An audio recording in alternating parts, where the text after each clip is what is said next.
શ્રી ગણેશાય નમઃ. શ્રી શિવપુરાણ મહાત્મય અધ્યાય 1. સૌનકજીના સાધન વિષયક પ્રશ્ન કરવા પર સૂતજીએ એમને શિવપુરાણના ઉત્કૃષ્ટ મહિમાનું શ્રવણ કરાવ્યું. શ્રી સૌનકજીએ પૂછ્યું, મહાજ્ઞાની સૂતજી, આપ સંપૂર્ણ સિદ્ધાંતોના જ્ઞાતા છો. પ્રભો, મને પુરાણની કથાઓના સારત્વનું વિશેષ રૂપ વર્ણન કરાવો.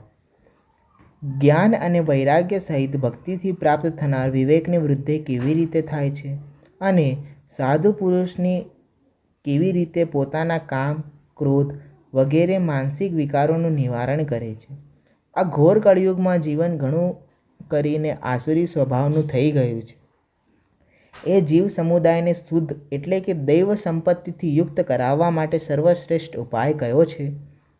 આપ આ સમયે મને એવું કોઈ શાશ્વત સાધન બતાવો જે કલ્યાણકારી વસ્તુઓમાં પણ ઉત્કૃષ્ટ અને પરમ મંગળકારી હોય તથા પવિત્ર કરનારા ઉપાયોમાં પણ સર્વોત્તમ પવિત્રકારક ઉપાય હોય.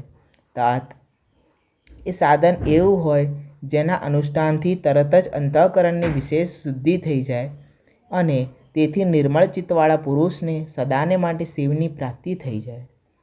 શ્રી સૂતજી બોલ્યા, મુનિશ્રેષ્ઠ સૌનક, તમે ધન્ય છો, કેમ કે તમારા હૃદયમાં પુરાણ કથા સાંભળવા માટે વિશેષ પ્રેમ અને લાલસા છે. એટલા માટે હું શુદ્ધ બુદ્ધિથી વિચાર કરીને તમને પરમ ઉત્તમ શાસ્ત્રનું વર્ણન કરી રહ્યો છું. વત્સ, તે સંપૂર્ણ શાસ્ત્રોના સિદ્ધાંતથી સંપન્ન ભક્તિ વગેરેને વધારનારું છે અને ભગવાન શિવને સંતોષ પમાડનારું છે. કાન માટે રસાયણ, અમૃત સ્વરૂપ અને દિવ્ય છે. તમે એનું શ્રવણ કરો. હે મુને, તે પરમ ઉત્તમ શાસ્ત્ર છે શિવપુરાણ, જેનું પહેલાં ભૂતકાળમાં ભગવાન શિવે જ પ્રવચન કર્યું હતું. આ કાલરૂપી શાપથી પ્રાપ્ત થનાર મહાન ત્રાસનો વિનાશ કરનારું ઉત્તમ સાધન છે. ગુરુદેવ વ્યાસે સનતકુમાર મુનિનો આદેશ સાંભળીને મેળવીને સંક્ષેપમાં આ પુરાણનું પ્રતિપાદન કર્યું છે. આ પુરાણની રચના પાછળ હેતુ એ છે કે કળિયુગમાં પેદા થનાર મનુષ્યના પરમ હિતનું આ સાધન છે. આ શિવપુરાણ પરમ ઉત્તમ શાસ્ત્ર છે. એને આ ધરતી પર ભગવાન શિવજીનો સાક્ષાત વાટમય વિગ્રહ શિવ સ્વરૂપ સમજવો જોઈએ અને બધી રીતે એનું સેવન કરવું જોઈએ. આનું પઠન અને શ્રવણ સર્વ સાધન રૂપ છે. આ સાધનથી શિવ ભક્તિ પ્રાપ્ત કરીને શ્રેષ્ઠતમ સ્થિતિમાં પહોંચેલો માનવ તરત જ શિવપદને પ્રાપ્ત કરી લે છે. એટલા માટે જ સંપૂર્ણ પ્રયત્ન કરીને માનવોએ આ શિવપુરાણ વાંચવા, સાંભળવાની ઈચ્છા કરી છે અથવા આ પુરાણના અધ્યયનને અભીષ્ટ ઇચ્છિત સાધન માન્યું છે. આ રીતે આનું પ્રેમપૂર્વક શ્રવણ પણ સંપૂર્ણ મનોવાંછિત ફળ પ્રદાન કરનારું છે.